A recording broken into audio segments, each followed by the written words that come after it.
புது பாட்டை கொடுத்துட்டார். உண்மைதான், புது பாட்டை கேட்பீங்களா, பார்ப்பீங்களா? கேட்போம். ஆனால் இங்கே என்ன சொல்லியிருக்கு?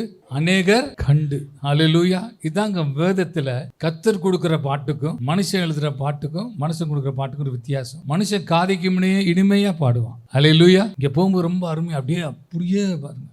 அதை பெக்மன்ஸ் பாடும்போது எனக்கு அந்த பழைய பாட்டு ஞாபகம் வந்துச்சு அப்படின்வாங்க சில பேர். என்ன பாட்டுங்க?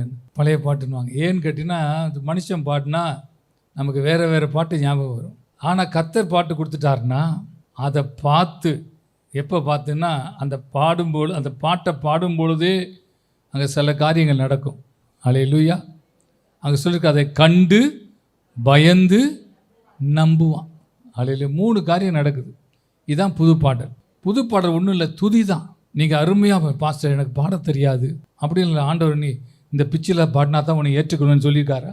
உன்கிட்ட கிட்டாரு கீபோர்டு இருந்து பாடினா தான் உன்னை ஏற்றுக்கணும்னு சொல்லியிருக்காரா? துதிக்க சொல்லியிருக்காரு, அவ்வளோதான். அந்த துதிக்கு உங்கள் உள்ளத்துக்கு தான் கனெக்ஷன் ஒழிய இன்ஸ்ட்ருமெண்ட்டோட கனெக்ஷன் கிடையாது. அதுதான் புது பாடல்.